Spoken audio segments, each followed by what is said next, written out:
Hey everyone, my name is Michelle Van Curve. I'm an autistic self-advocate and blogger of my own blog website, The World of Autism. I got a brand new guest who's on. I'm gonna have him actually introduce himself. Hi, my name is Ninad Ketkar. I'm an autistic individual high function autistic individual who has faced his many struggles and challenges throughout his life, but has managed to get far to have the life that I've always wanted. That's awesome. Just to learn a little bit more about you, when were you first diagnosed with I autism? I was first diagnosed with autism when I was first born born in the hospital. When I was born in the St. Clair Children's Hospital because I came from California originally.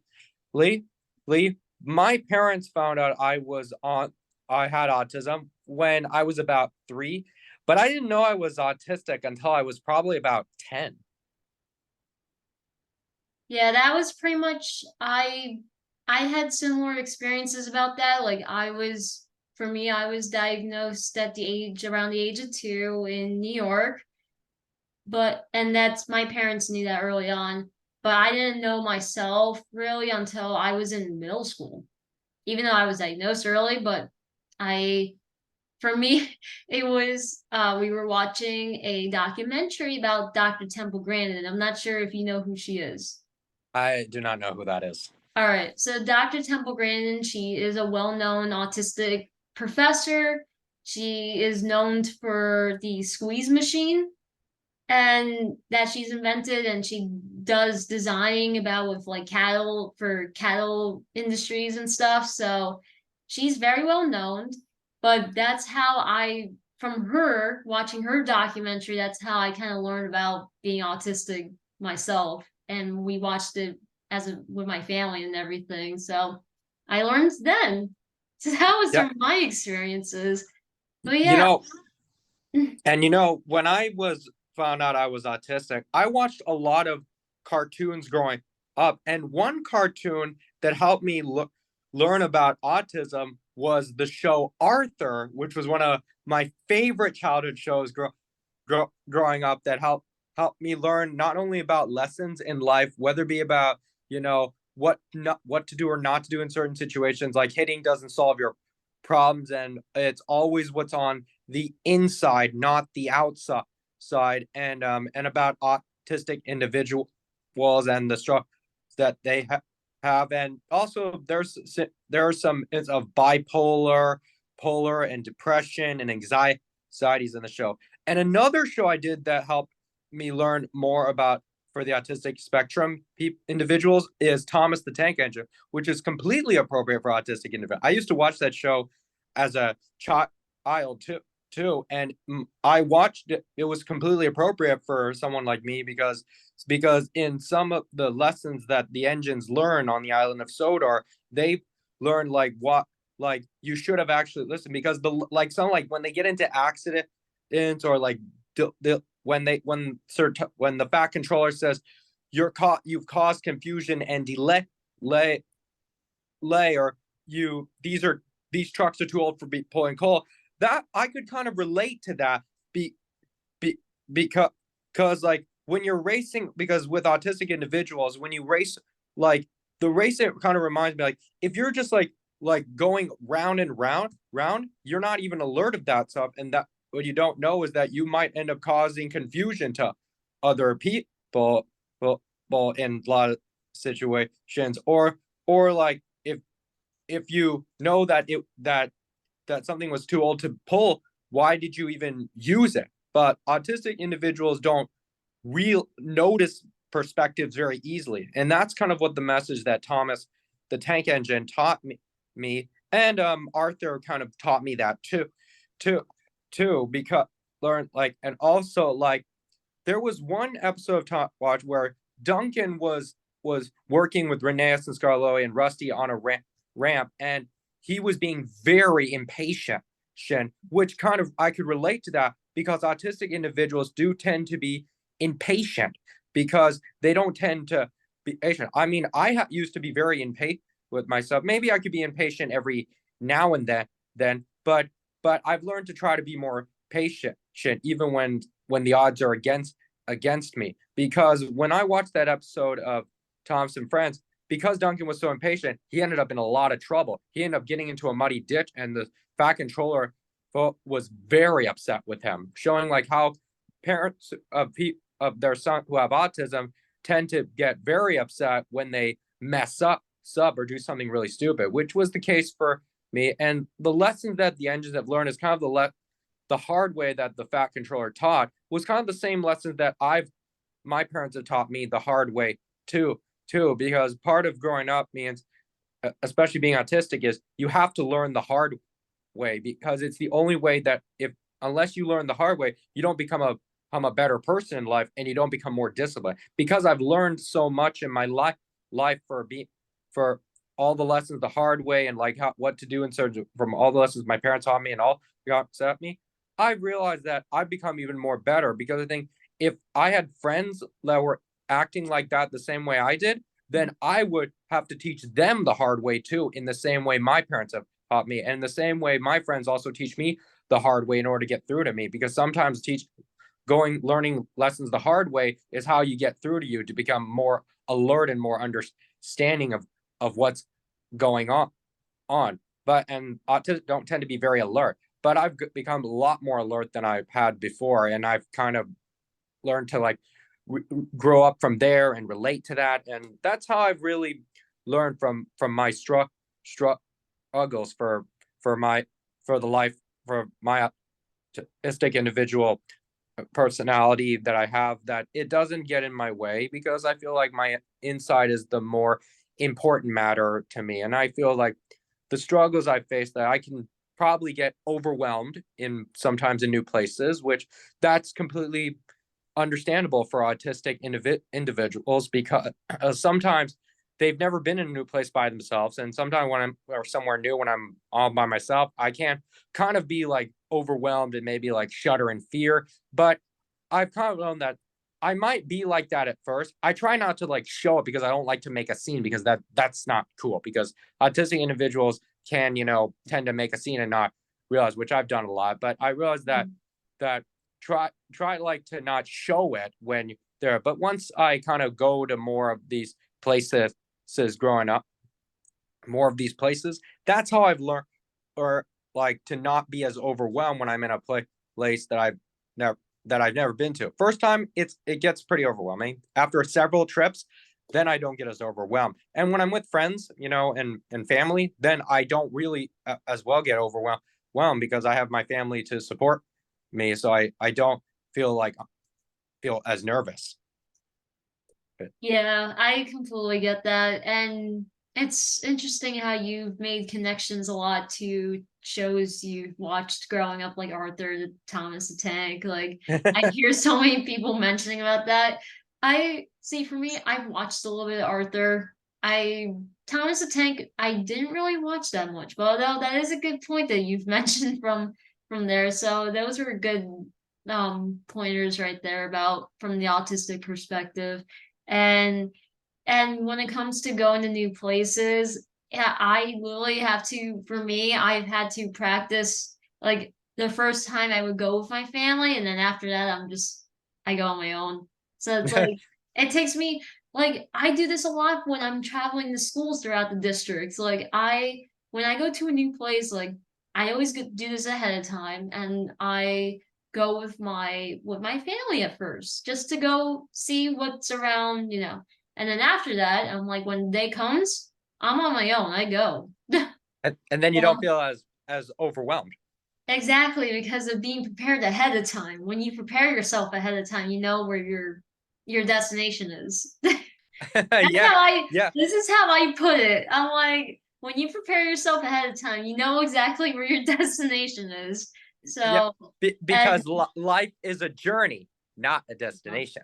It's something yeah. I've learned from common sayings myself, and I've also learned that from personal experiences, that some people who have like anxieties with autism, Asperger's, depression, Yep.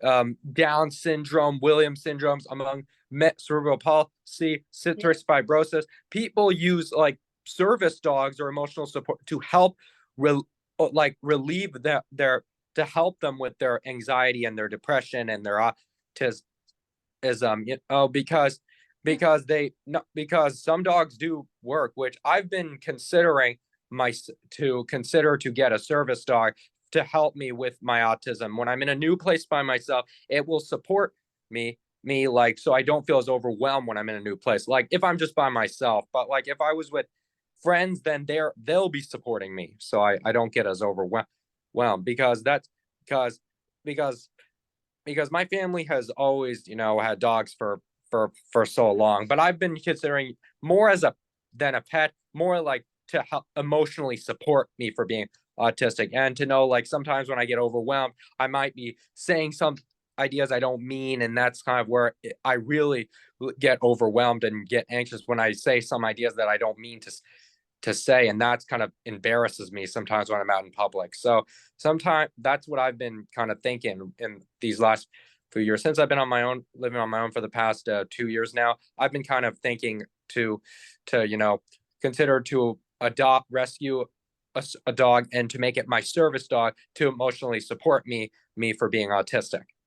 Oh, absolutely. I actually had a friend of mine slash a guest who was on my guest podcast series like way back, like a couple of years ago. Her name is Rachel Barcelona. She is also from Florida, but now she lives in New York. But she also has a service dog herself, and it's been tremendous for her that in terms of what she's been going through, like co-occurrences of like with anxiety and everything. So it definitely does it definitely does help about that. But I do want to transition a little bit to where you were saying earlier about how you've been living on your own, like you're independent and stuff. Yeah, Like I would love for you to share your journey towards that, like how you got to that point. Because I yeah, think but a lot of people would love to hear that.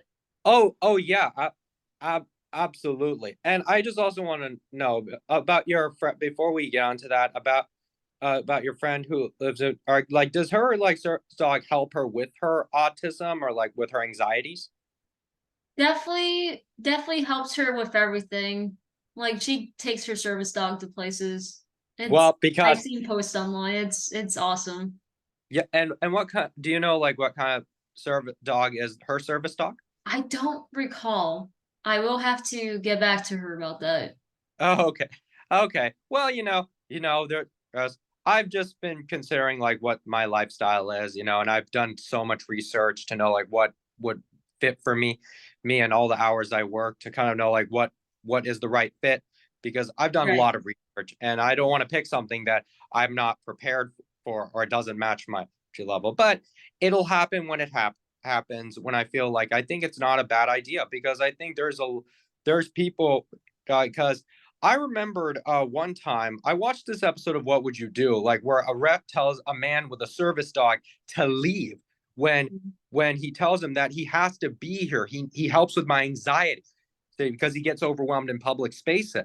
Says, but she was constantly was giving a tirade saying no dogs allowed in the restaurant when it's a legitimate service dog, because it was wearing the vest. That shows that some people can be pretty oblivious, yes, to like that some people have disabilities that affect them, and that's why they need them with them in order to like to not be as overwhelmed, or to help relieve the problems they have.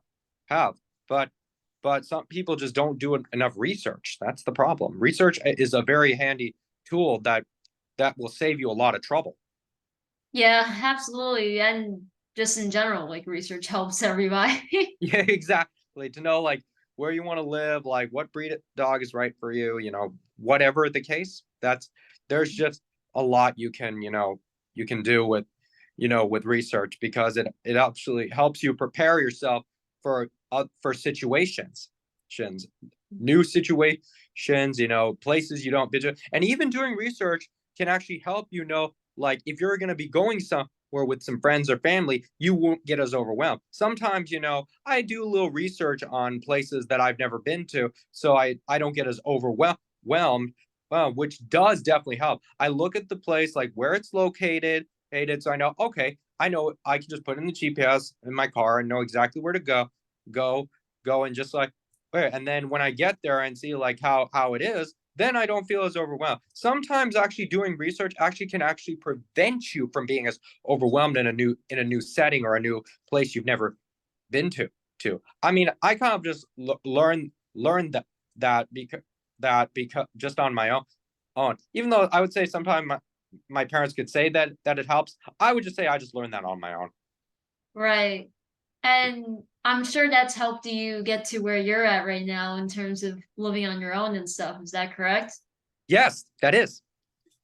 Hmm. Yes, and the research I've done actually helped me pick out the career that I wanted to be in, which I've been doing for the past 5 years.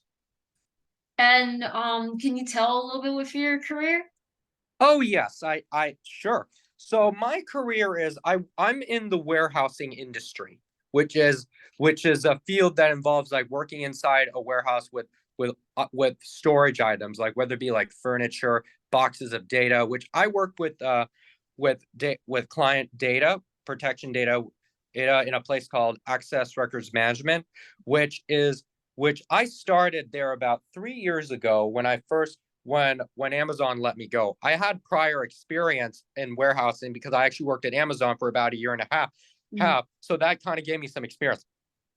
But then when I found this place, I started out as temporary and it was a bit overwhelming because it was a new place that I was not, it was a new job that I was not never seen before because it was right in Sarasota, which I've been Mm. working in for the past 3 years.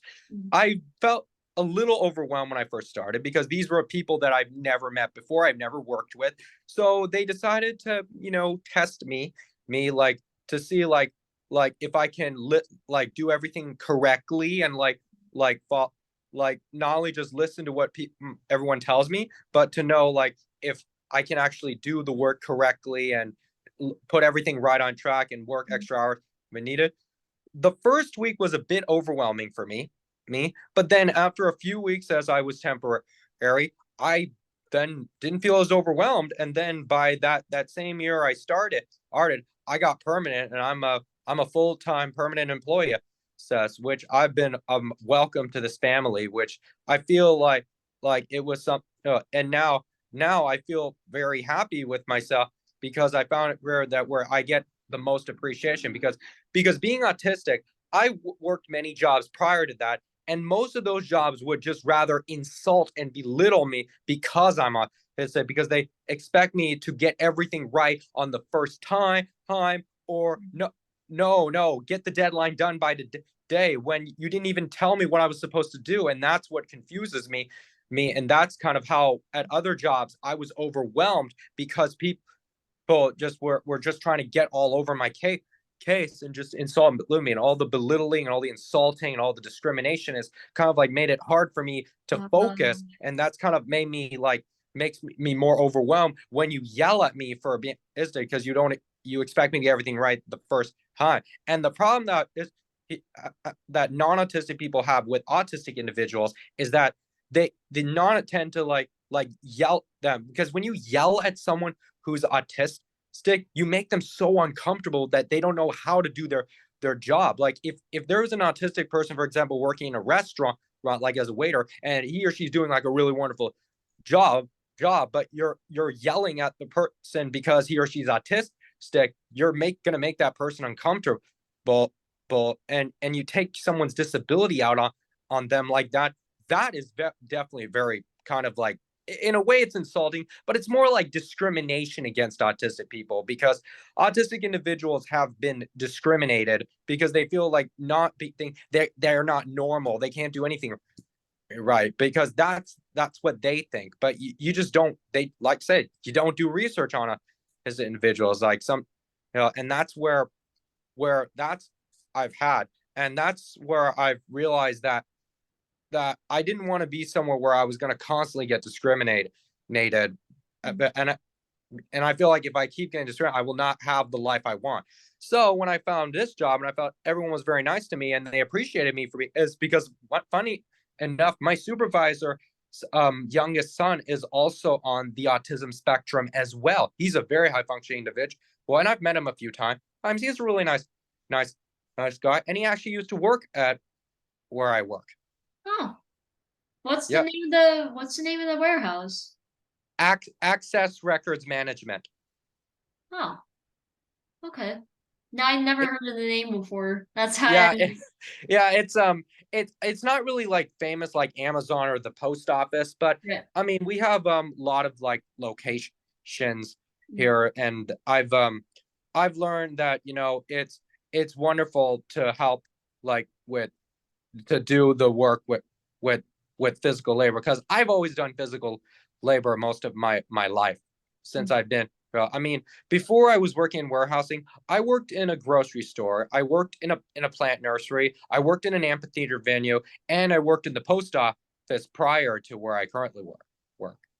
Oh, so you had a lot of different job experiences before. Yeah, but those jobs, like, it only kind of helped me like when I was going through school and trying to go through all the struggles that I faced my life, no, until I could be at a place where people actually will want to be around me and understand me and not try to like mess or like kind of push me or discriminate me or belittle or insult me, which I feel like I feel like if I was being belittled and insulted for being autistic, I would really shudder to the point where I would be too overwhelmed to go out in public. Because when I was living in California, because I was being always belittled and insulted, I felt like I just could not go get out of my house when I still lived with my parents, because I felt like because I'm insulted and belittled, I'm gonna feel I'm gonna get too overwhelmed when I'm out in public. But now, because I'm not as overwhelmed, because I'm appreciated for what I do, when I go out to somewhere, whether to the grocery store, to the gas Mhm.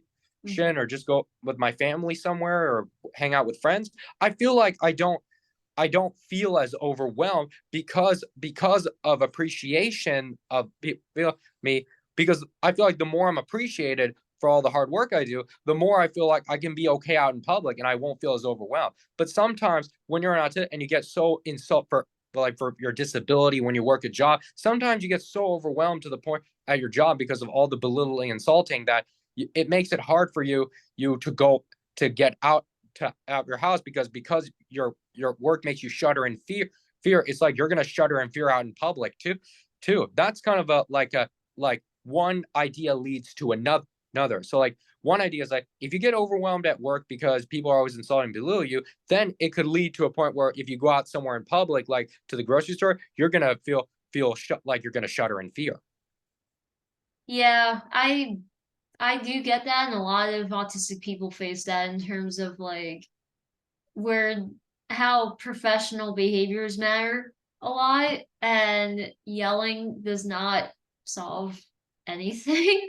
Like No. it just makes things worse. And so for companies and places, like, to make sure that they're more focused on strengths of people and looking beyond what the label. And I think that's an important message for people to know, that is to look beyond the label. Like, just because someone, like, for me, I've disclosed about with being autistic. I did that recently in this position that I'm with in the school district and stuff. And yeah, there were things that I've gotten feedback on before, but for sure. But it's also about focusing on the strengths and how beneficial that of a person is to that how much value that someone brings to the table. So it's important for people to definitely keep that in mind, for sure. It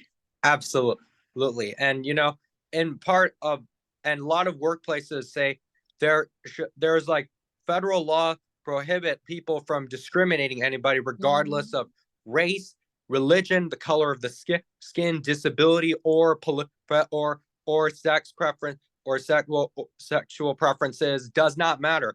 Every job in the America has strict guidelines about that, because to enforce that nobody breaks that. Exactly. That's the ADA Act.